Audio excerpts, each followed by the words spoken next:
भारत आकाश में दृश्यमान होउछि आउ एक महाजागतिक दृश्य 80,000 वर्ष तलर एक उल्का बा धूमकेतु को आकाश में देखा मिलूँ किछि दिन हेब सकाळ समय आकाश में यह धूमकेतु देखा मिलूँ जहाँ एक रंगीन प्राकृतिक दृश्य प्रदान करुछि। एही धूमकेतुर ना कोमेट सी 2023A3 ए धूमकेतुटी आसंता 15 तारिख रु 20 तारिख पर्यंत खाली आखिरे देखा जिबार संभावना रही।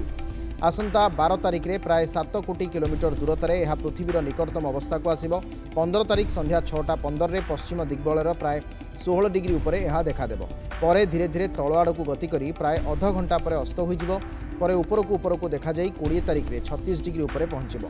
धूमकेतु सूर्य ठारू दूरेई जिबा परे एहार उज्ज्वलता कमिबो फल एहाकू खाली आखिरे देखि हेबो नाही। धूमकेतुटी खाली आखि को एक तारा एवं ताकू लागि रहिथिबा मेघ भलिया छोट झापसा लांजटिए देखाजिबो। दीर्घ 27 वर्ष पर खाली आखिरे धूमकेतु को देखिबार सुजोग मिली।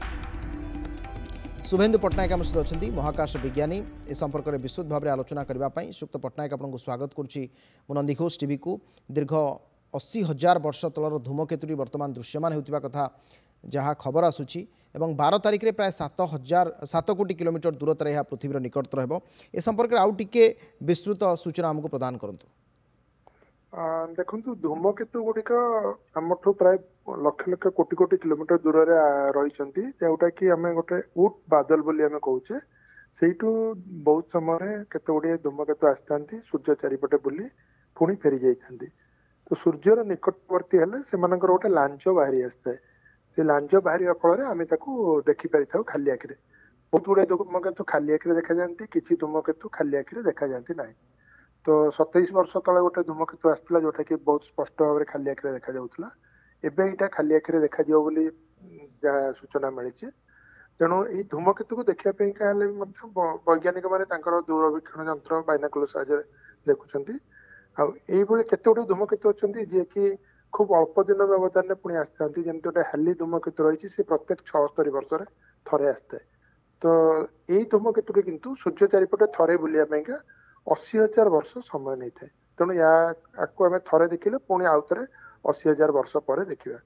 तेणु ये अनेक प्रकार धूमकेतु रही से वर्गीकरण कर किंतु यहाँ गोटे बहुत बड़ घटना घटिया जाऊँगी जो कि आम खाली आखिरे पश्चिम दिगरे देखिपर 15 तारिख 20 तारिख पर्यंत गोटे छोट तारा तार गोटे लांज रही। आदि साधारण दूरवीक्षण यंत्र बाइनाकुलर आपण पाए निश्चित भाव में भल भाव में देखिपारे।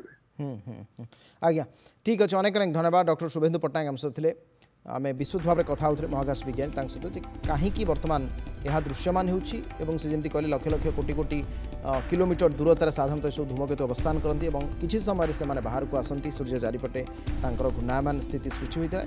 ए संपर्क में विस्तृत भाव में से सूचना प्रदान करते अनेक अनेक धन्यवाद आपको।